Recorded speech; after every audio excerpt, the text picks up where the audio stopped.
नमस्कार मंडळी. मस्त दिवसाची गोड सुरुवात झाली होती. आज दोघं आपल्याकडे सुट्टी होती म्हणून ते घरीच होते. म्हणून मस्त निवांत आम्ही चहा घेतला आणि त्याच्यानंतर राहिलेले कपडे वगैरे व्यवस्थित घड्या मारून ठेवले. माझंही आवरून घेतलं आणि आता नाश्त्याची सुद्धा तयारी करायची होती. म्हणून आज मटकीच फ्राय करणार होतो. मटकी आमच्या घरात खूप आवडते अशी फ्राय केलेली आणि सगळ्यांना नाश्ता करून घेतला. त्याच्यानंतर जेवणामध्ये आम्हाला आज आलू पराठा बनवायचा होता. खूप दिवसानंतर मी बनवत होते आणि सगळ्यांना खरंच खूप आवडीने खाल्ले.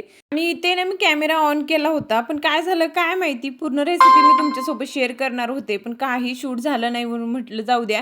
जितकं आहे तितकंच इथे बटाटे वगैरे सगळे मॅच करून घेतले आणि जे काही कट केलेले साहित्य होतं ते सगळं मिक्स करून घेतलं. कणिक वगैरे मळून ठेवलेला होता आणि बाकीचं काही शूट झालं नाही. त्याच्यानंतर संध्याकाळचंच मी घेतलं इथे शूट करायला. तर इथे ना मस्त माझ्यासाठी चहा केलं आणि जेवणसुद्धा बनवायचं होतं. तर लगेच इथं चपात्यासुद्धा बनवून घेत होते. म्हटलं चला दोन्ही कामं होतात. चहा मला नकोच वाटतंय आता, पण थोडंसं घेतलं की डोकं माझं कम पडतं, नाही तर लगेच डोकं दुखायला लागते. संध्याकाळची आपल्याला सवय असते ना, तर मस्त तिथे चहा पण घेतलं आणि चपात्यासुद्धा बनवून घेतल्या. त्याच्यानंतर राहिली होती आता भाजी करायची. तर आज ना एकदम सिंपल बेत होता.